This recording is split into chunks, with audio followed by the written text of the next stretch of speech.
secara letterlek disebut dalam menjatuhkan hukum, hakim mempertimbangkan sikap batin mens rea. Mens reanya tadi. Ya kan? Ya kayak di pasal 36 tadi. Mens reanya ada nggak niatan.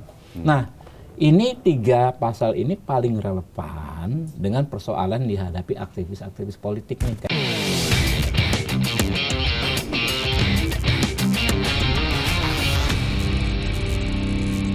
Halo, assalamualaikum warahmatullahi wabarakatuh. Kembali lagi di podcast Bikin Terang bersama saya Diandra Mukni dan saya Rizky Hasan. Hari ini kita mau bahas apa nih? Kita mau kupas tuntas soal apa? KUHP baru dan KUHP baru yang baru saja diresmikan pada 2 Januari 2026 kemarin. Berlakunya 2 Januari. Ini kado nih ya. Kado buat rakyat Indonesia.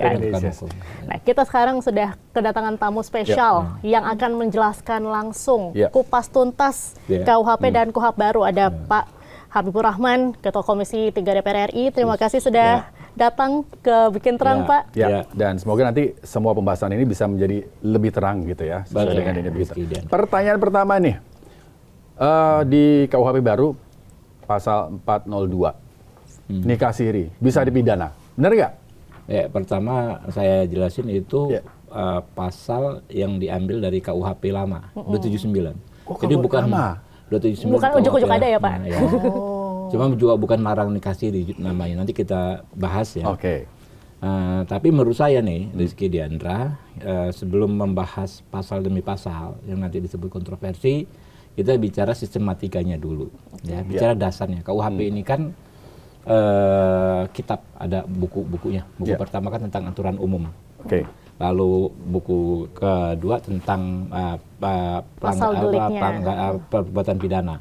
Ya, kemudian yang menjadi pedoman ini kan yang aturan umumnya ini. Kita kupas dulu di situ sehingga pasal-pasal yang dipersoalkan masyarakat saat ini harus dibaca dengan memahami aturan umumnya ini.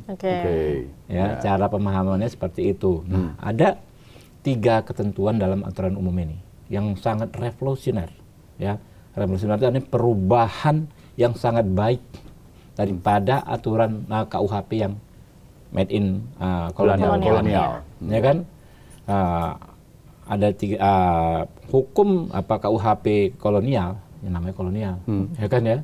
Tentu dia sebagai aparatus represif, sebagai alat represif, ya, sifatnya formalistis. Formalistis. Ya kan? Formalistis. Artinya sekedar untuk menghukum orang, sekedar mengacu pada pemenuhan unsur-unsur delik pidana. Misalnya gini dari pasal-pasalnya aja. Pasal pencurian, letterlek kan ya. Barang siapa mengambil harta orang lain untuk dimiliki secara tidak sah, dihukum pidana sekian, ya kan? Ada kasus Nenek Minah, misalnya dia mengambil kakao, semua unsurnya terpenuhi kan? Mengambil milik orang lain untuk dimiliki secara tidak sah, terpenuhi, dihukum, hakimnya nangis, menghukumnya. Karena berdasarkan KUHP Belanda terpenuhi formalitasnya, dan KUHP Belanda acaranya KUHP Orde Baru juga begitu, kalau terpenuhi nggak ada alternatif lain, harus dihukum. Nah, KUHP kita yang baru dan KUHP yang baru adalah KUHP dan KUHP yang punya hati nurani memecahkan masalah itu untuk menjatuhkan pidana penjara, maka tidak hanya memenuhi unsur delik tadi, unsur-unsur delik, tetapi harus dilihat sikap batin, mens rea, ya, suasana batin si pelaku saat dan konteks si pelaku saat melakukan pidana. Ada 3 hal pasal yang paling penting menjadi dasar nih. Pasal 36. 36 coba pasal 36. Ini jadi mengatur asas-asas yang sebelumnya tidak diatur di KUHP lama. Nggak ada, berarti ya, Pak? tidak diatur, nggak ada sama sekali gitu loh. Oke, nanti kita insert aja di sini ya pasal 36. Kita bisa ngomong sambil buat panduan buat teman-teman yang setiap orang hanya dapat dimintai pertanggungjawaban atas tindak pidana yang dilakukan dengan sengaja. Dengan sengaja. Ini garis bawah ya, dengan sengaja ya. Dan sengaja ini bukan aksesoris, dan sengaja ini menjadi unsur utama. Unsur kesengajaan itu. Jadi orang kalau nggak ada kehendak untuk melakukan pidana itu nggak bisa. Contoh, nih orang mahasiswa nih, ya kan ya, ngomong nih, wah menolak kenaikan harga BBM, naik karena pemerintah nggak becus. Wah, nggak becus itu kan menghina kan ya. Kalau unsur-unsurnya mungkin terpenuhi tuh. menyampaikan pernyataan yang merendahkan pemerintah, mungkin terpenuhi. Tapi kalau kita pakai parameter ini, unsur kesengajaannya, namanya mahasiswa, dia kan pengen perbaikan, dia kan pengen berargumentasi. Kadang-kadang mungkin juga datanya salah, tapi dia bukan sengaja untuk merendahkan, tapi dia ingin menyampaikan kritik. Ini baru satu pasal nih yang saya kasih nih, ya kan? Ya, jadi ini nggak ada sama sekali ini. Ini pasal yang apa namanya ketentuan ya, klausul apa namanya tiada pidana tanpa kesengajaan ya. Ini benar-benar jarang sekali digunakan di era sebelumnya. Di undang-undang apapun nggak ada, Pak. Azas ini, azas pidana ini, tiada pidana tanpa kesengajaan. Tanpa kesalahan ini. Ini benar-benar ya hal yang sangat-sangat baru dan bersifat terobosan. Ya. Satu. Yang kedua, pasal 53. Ya kan ya. Kalau ini kan secara umum, jadi berlaku sejak mulai dari penyidikan segala macam. Pasal 53 ya kan, hakim dalam menjatuhkan putusan harus mengedepankan keadilan daripada kepastian hukum. Ya betul. Keadilan di depan, kepastian hukum mengantri. Nah ini kan beda dengan gaya hukum formalistik ala Orde Baru dan Belanda. Yang kedepankan formalismenya, formalistiknya. Kepastian hukumnya pokoknya, awalnya. Kepastian hukumnya. Kalau orang sudah terpenuhi demi kepastian hukum, jeblosan. Nenek minah demi kepastian hukum itu. Orang ini kan karena memenuhi unsur, ya nggak ada alternatif. Kalau nggak tidak ada kepastian hukum. Di sini dikasih panduan yang jelas. Ya kan? Bahwa antara dua itu ada yang prioritas. Kan cita hukum kita pasal 28 Undang-Undang 45 kepastian hukum yang adil. Yang adil. Ya kan ya? Di cita hukum kita. Negara hukum kepastian hukum yang adil di konstitusi kita. Tapi ini bahkan lebih maju dari konstitusi, Bos. Dia tadi dibikin dalam satu tarikan napas. Ya kan ya? Satu tarikan napas kan berarti kan equal. Kepastian hukum harus ada. Ini dibikin keadilan di depan daripada kepastian hukum. Percuma. Jadi karena gimana logikanya? Ini pikirkan secara logika tuh, ini kayak yang di TikTok itu kan ya. Hukum itu buatan manusia. Dia nggak bisa terus mengikuti perkembangan hari ke hari zaman. Waktu dalam konteks nggak selalu relevan dengan dan kemudian dalam konteks situasi juga kan berbagai peristiwa kan kadang-kadang rumit sekali. Apa yang kita rumuskan Pak DPR sama pemerintah itu kan untuk saat itu. Sementara dinamikanya kan banyak sekali. Karena itu hakim dikasih kebebasan mengedepankan hati nuraninya untuk mengedepankan keadilan daripada kepastian hukum. Tambah pasal 54. Secara letterlek disebut dalam menjatuhkan hukum, hakim mempertimbangkan sikap batin. Itu mens rea. Mens reanya tadi. Ya kan? Ya kayak di pasal 36 tadi. Mens reanya. Ada nggak niatan? Nah, ini 3 pasal ini paling relevan dengan persoalan dihadapi aktivis-aktivis politik nih, kayak saya dulu. Saya ya Ahmad Dhani, Asma Dewi menyampaikan kritik, kalimatnya apa namanya? Ujaran, dalam konteks ujaran kan. Namanya ujaran itu kan untuk karena kan selalu multitafsir, ya nggak? Memaknai ujaran itu kan nggak gampang. Sebagian besar dari kita sulit untuk menyampaikan isi pikiran kita lewat ujaran 100%. Kita mau ngomong apa di kepala kita yang keluar kalimatnya sesuai dengan latar belakang pendidikan masing-masing. Ya kan? Dan bagian besar dari kita juga sulit memahami ya kan ya pernyataan orang dari tulisan secara 100% gitu loh. Iya kan? Tulisan begini kita kadang-kadang memahaminya lain lagi. Sudah ngomongnya lain dengan apa yang dipikirkan, yang baca juga salah menafsirkannya beda. Karena itu kan perlu pendalaman mens reanya seperti apa.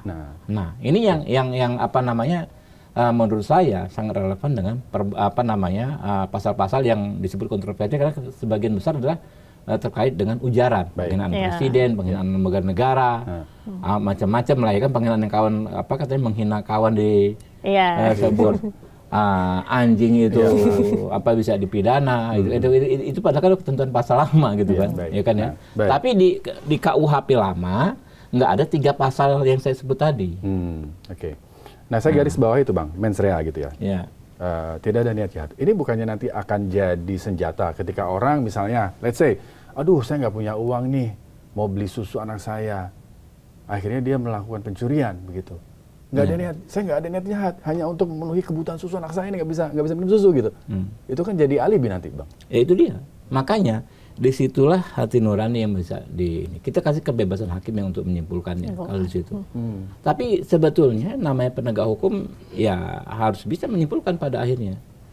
Nah, pertentangan kan kayak begitu. Kalau di zaman kemarin nggak ada ruang, ya kan, untuk menafsirkan selain menghukum orang ini. Kalau sekarang ya bisa dihukum kalau dinilai mens rea-nya memang dia mau mencuri, ingin memperkaya diri segala macam, gitu kan ya. Tapi kalau itu hanya jadi alasan tok begitu. Ya makanya itulah penilaian si penegak hukum di hakimnya, gitu loh.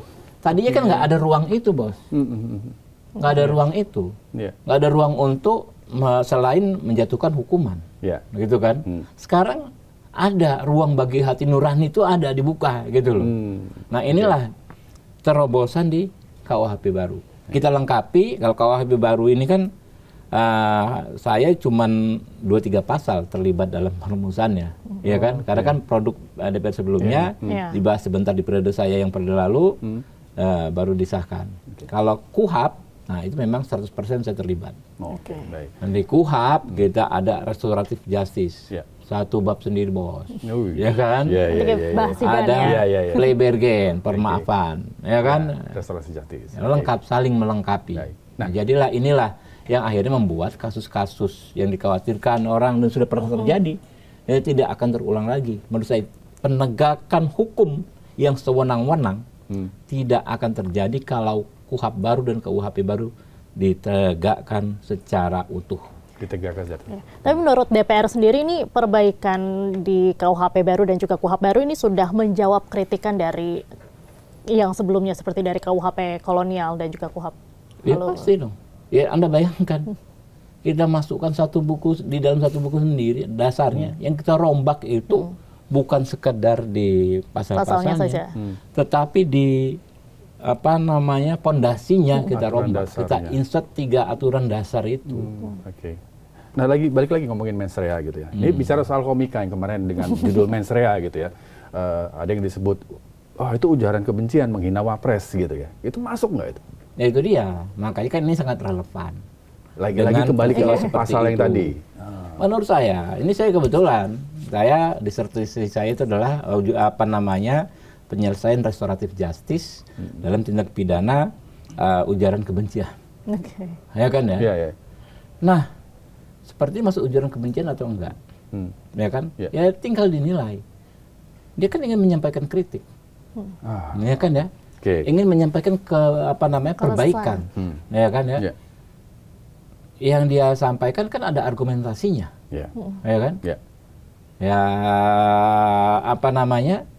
Lalu nanti ada mekanisme yang namanya restoratif justice antara orang yang merasa dihina dengan orang yang dituduh menghina dipertemukan. Oh maksud saya begini Pak, maksud saya itu ya kalau mengelola negara harusnya seperti ini gitu. Disitulah bisa ketemu. Kalau saya menangani banyak sekali perkara terkait ujaran terhadap pemerintah ketika saya saya belum di DPR, saya sebagai advokat, ya kan ya. Aneh sekali, banyak orang masuk penjara hanya gara-gara menilai redaksi kalimat-kalimat yang dia sampaikan. Kayak Ibu Asma Dewi itu, ada dulu klien saya, ditangkap tahun 2018 kalau nggak salah, karena dia bikin statement di Facebook, ya pemerintah kok mengimpor jeroan untuk rakyatnya. Ya, jeroan itu makanan ayam di dalam itu kan. Ini pengawur atau apa masuk, ya kan ya. Nah, padahal kan intinya kan jeroan itu kan tidak sehat, ya kan ya. ya kurang layak untuk dikonsumsi. Kalau toh salah, tapi niatnya ini kan pengen ada perbaikan. Ya. Gitu. Kalau toh salah ya, bilang wah jeroan sehat juga segala macam. Oke lah, salah datanya. Tapi dengan latar belakang pendidikan kayak begitu, dia nggak bermaksud menyerang kehormatan pemerintah, tapi menyampaikan kritik. Gitu. Ini balik lagi ke pasal 402 tadi, belum terjawab tuh. Jadi kasirin bisa dipidana. Ya. Kalau itu urusannya lain lagi tuh. Itu bab yang paling sensitif, itu bahaya. Iya, lagi rame nih hari ini di sosmed. Ya, jadi gini.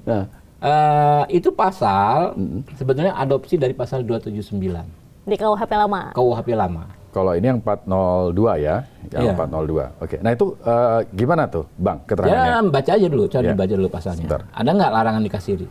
Coba. 402. Baca, nggak ada larangan nikasiri. Oke.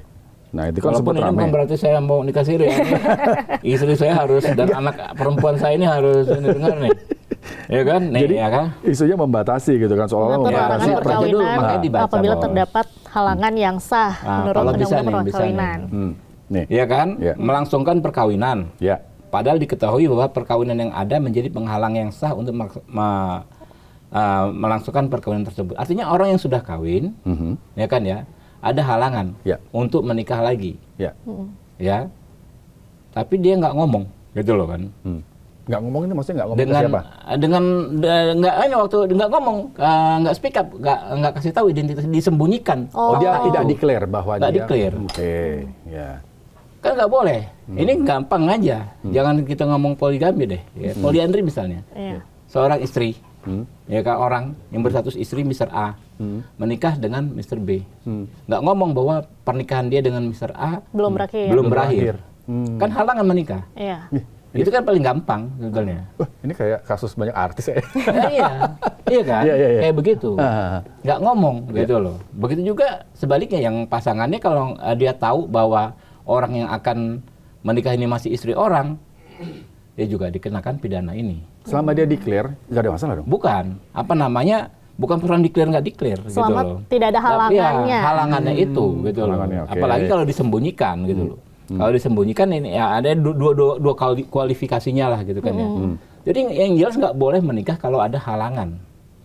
Kalau kita terikat dengan perkawinan lain belum selesai, misalnya yang tadi perempuan, ya kan ya. Kalau misalnya ini kan urusannya nanti ke undang-undang perkawinan. Ya, coba dicek di undang-undang perkawinan kalau mau poligami ini ya seperti apa. Gimana? Nah kalau itu dilanggar ya kena pidana ini. Jadi nggak ada yang baru, dan ini sebetulnya ya ini di 279 KUHP lama. Jadi sebetulnya bukan urusan nikah siri atau poligaminya, tapi adalah soal halangan untuk melakukan perkawinannya. Penghalang yang sah itu. Itu. Baik. Oke, ini pasal 402. Oke ya, selesai ya. Selesai.